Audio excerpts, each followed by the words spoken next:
कहते हैं कि बंटवारा किसी मुल्क की सिर्फ ज़मीन का ही नहीं होता, बंटवारा लोगों की भावनाओं का भी होता है। लकीरें जो सरहदों पर खींची जाती हैं वो लोगों के दिलों पर भी गहरे निशान छोड़ जाती हैं। इस वीडियो में आप भारत के बंटवारे से जुड़ी 20 ऐसी बातें जानोगे जो शायद ही आपको पता हों। नंबर 20। भारत के विभाजन की तारीख घोषित हो जाने के बाद बहुत से मुसलमानों ने ये मांग की कि ताजमहल को तोड़कर पाकिस्तान ले जाया जाना चाहिए और वहाँ फिर से इसे बनाया जाना चाहिए, क्योंकि ताजमहल आखिरकार एक मुसलमान बादशाह ने बनवाया था। ये मांग कोई जोर नहीं पकड़ सकी। नंबर 19। कुछ हिंदू साधु कह रहे थे कि चाहे जो भी हो जाए सिंधु नदी पाकिस्तान के पास नहीं जानी चाहिए, क्योंकि सिंध के बिना हिंद भला कैसे हो सकता है। भारत की संस्कृति सिंधु, गंगा और सरस्वती नदी के किनारे फली फूली है। नंबर 18। माउंटबेटन दोनों देशों की इंडिपेंडेंस सेरेमनी में शामिल होना चाहते थे, इसीलिए भारत को आज़ादी मिली 15 अगस्त को और पाकिस्तान को आज़ादी मिली 14 अगस्त को। अगर दोनों देश एक ही दिन आज़ाद होते तो माउंटबेटन के लिए दोनों देशों के समारोह में पहुंच पाना मुमकिन नहीं होता, इसीलिए दोनों देश अलग अलग दिन आज़ाद हुए। नंबर 17। पाकिस्तान एक अलग देश बना था। उस वक्त उसके पास अपनी करेंसी नहीं थी। 1948 तक पाकिस्तान ने भारतीय नोटों पर पाकिस्तानी मोहरें लगाकर भारतीय करेंसी का इस्तेमाल किया था। 1948 के बाद पाकिस्तान में पाकिस्तानी रुपीस का इस्तेमाल होना शुरू हो गया था। नंबर 16। जैसे एक परिवार में 2 भाइयों का बंटवारा होता है और घर में मौजूद एक एक चीज को बांटा जाता है, भारत पाक बंटवारे के दौरान भी जमीन के साथ साथ बहुत कुछ बांटा गया था। सिक्के, नोट, साइकिल, टेबल, कुर्सियां, टाइपराइटर, लाइब्रेरी में मौजूद किताबें और इनसाइक्लोपीडिया ब्रिटानिका को भी बांटा गया था। कुछ भारत के हिस्से में आया तो कुछ पाकिस्तान के। इन सब चीज़ों के बंटवारे को लेकर काफ़ी बहस और झगड़े हुए, क्योंकि इस्लाम में शराब हराम मानी जाती है, इसीलिए शराब को लेकर बिल्कुल भी बहस नहीं हुई और शराब भारत के हिस्से में आई। नंबर 15। भारत के वाइसरॉय के पास 12 शाही घोड़ा गाड़ियां थी। 6 गाड़ियां सोने से जड़ी थी तो 6 चांदी से। दोनों देश सोने की गाड़ियां चाहते थे। इसको लेकर काफ़ी बहस हुई कि किस देश के पास सोने की गाड़ियां जाएंगी और किसके पास चांदी की। अंत में ये तय हुआ कि टॉस करके इस बात का फैसला किया जाए कि सोने की गाड़ियां किसके पास रहेंगी, और नतीजा भारत के पक्ष में गया। नंबर 14। पाकिस्तान की पहली राजधानी कराची थी। बंटवारे के 20 साल बाद 14 अगस्त 1967 को इस्लामाबाद को पाकिस्तान की राजधानी बनाया गया। नंबर 13।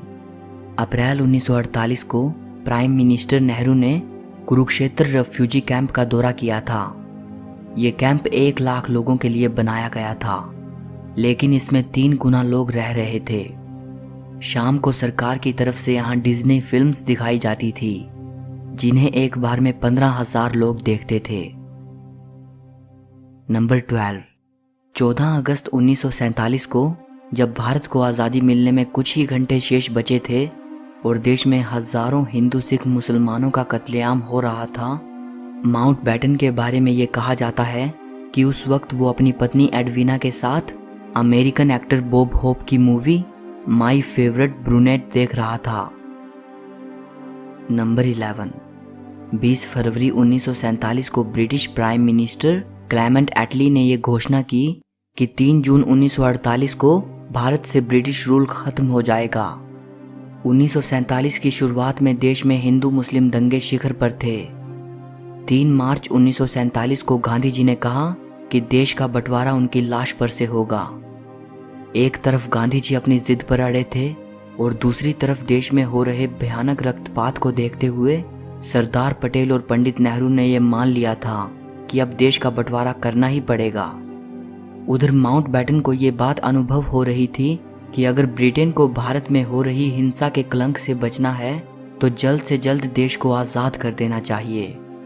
यही वजह है कि माउंटबेटन ने आज़ादी की तारीख जून 1948 से खिसकाकर 10 महीने पहले 15 अगस्त 1947 तय कर दी।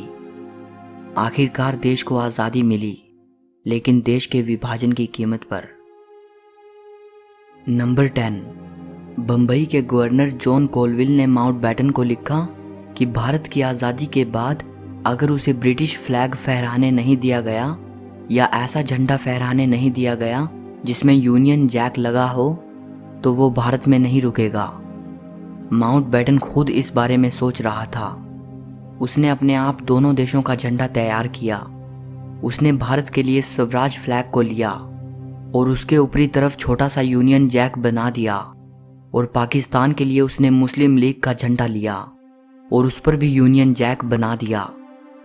दोनों झंडे जिन्ना और नेहरू के पास भेजे गए। मोहम्मद अली जिन्ना ने कहा, पाकिस्तान के लिए हम इस झंडे को नहीं अपना सकते क्योंकि चांद के साथ क्रिश्चियन क्रॉस मुसलमानों की भावनाओं के लिए ठीक नहीं है।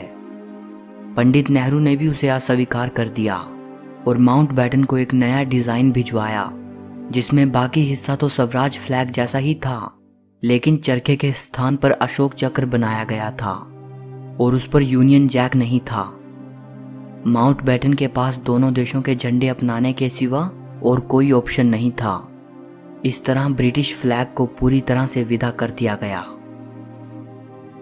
नंबर 9, देश भर में ब्रिटिश फ्लैग को उतार लिया गया था और तिरंगा लहराया जा रहा था।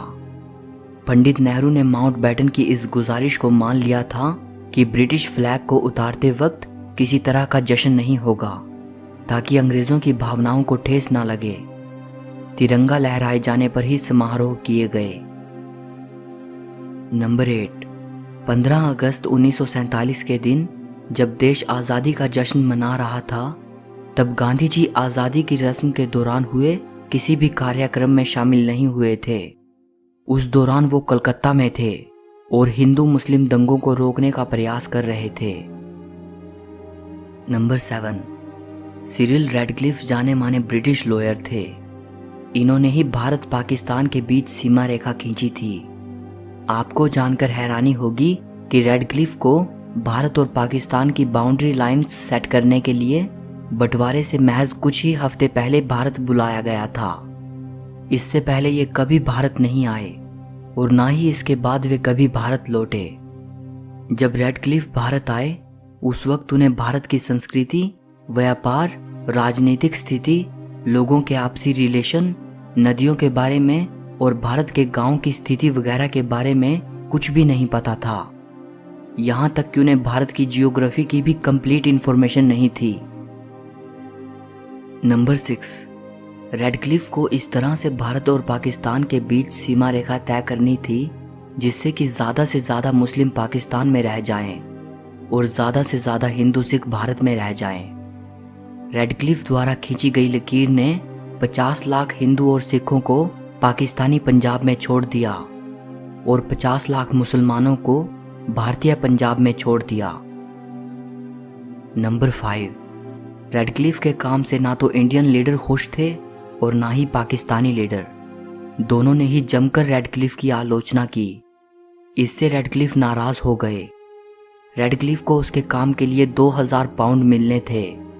उसने अपनी नाराजगी जाहिर करते हुए उन पैसों को लेने से इनकार कर दिया। नंबर 4, 15 अगस्त 1947 को दोनों देश आज़ाद हो गए और देश का बंटवारा हो चुका था। लेकिन माउंटबेटन ने रैडक्लिफ की सीमा रेखा निर्धारित करने वाली रिपोर्ट आज़ादी के 2 दिन बाद 17 अगस्त को पब्लिश की। ये एक बड़ा कारण था कि देश की इतनी बुरी हालत हुई और इतने लोग मारे गए, क्योंकि आखिरी समय तक लोगों को पता ही नहीं था कि पंजाब का कौन सा हिस्सा पाकिस्तान के पास रहेगा और कितना हिंदुस्तान के पास। लोग बेहाल होकर सिर्फ अपनी मंजिल को तलाश रहे थे। नंबर 3, हिस्टोरियन लियोनार्ड मोज़ली लिखते हैं, अगर रैडक्लिफ रिपोर्ट आज़ादी से पहले पब्लिश हो जाती और इसकी जानकारी पहले ही पता होती कि कौन सा हिस्सा किस देश में जा रहा है, तो फौज को अच्छे से तैनात किया जा सकता था। लेकिन माउंटबेटन ने रेडक्लिफ रिपोर्ट के बारे में किसी को कुछ नहीं बताया। देश की आज़ादी का दिन तो खुशी खुशी बीत गया, लेकिन लाखों लोगों का सब कुछ तबाह हो गया। नंबर 2, हिस्टोरियन माइकल एडवर्ड्स ने लिखा है कि माउंटबेटन भारत की स्थिति को संभालने में बिल्कुल नाकाम रहा। जितना टाइम उसने दोनों देशों के झंडे तैयार करने जैसे मसलों पर बर्बाद किया, उतना टाइम देश की असली समस्याओं पर नहीं लगाया। बंटवारे में कितने लोग मारे गए और कितने लोगों ने अपना घर छोड़ा, इस बारे में कुछ भी प्रमाणिक रूप से नहीं कहा जा सकता। लेकिन यह अंदाज़ा लगाया जाता है कि 2 लाख से लेकर 20 लाख लोग मारे गए थे और करीब 1 करोड़ 40 लाख लोगों ने अपना घर छोड़ा। इतना भयानक मास माइग्रेशन दुनिया में पहले कभी नहीं हुआ। बंटवारे के दौरान अगर किसी की सबसे बुरी दुर्दशा हुई थी तो वो बच्चे और महिलाएं थी।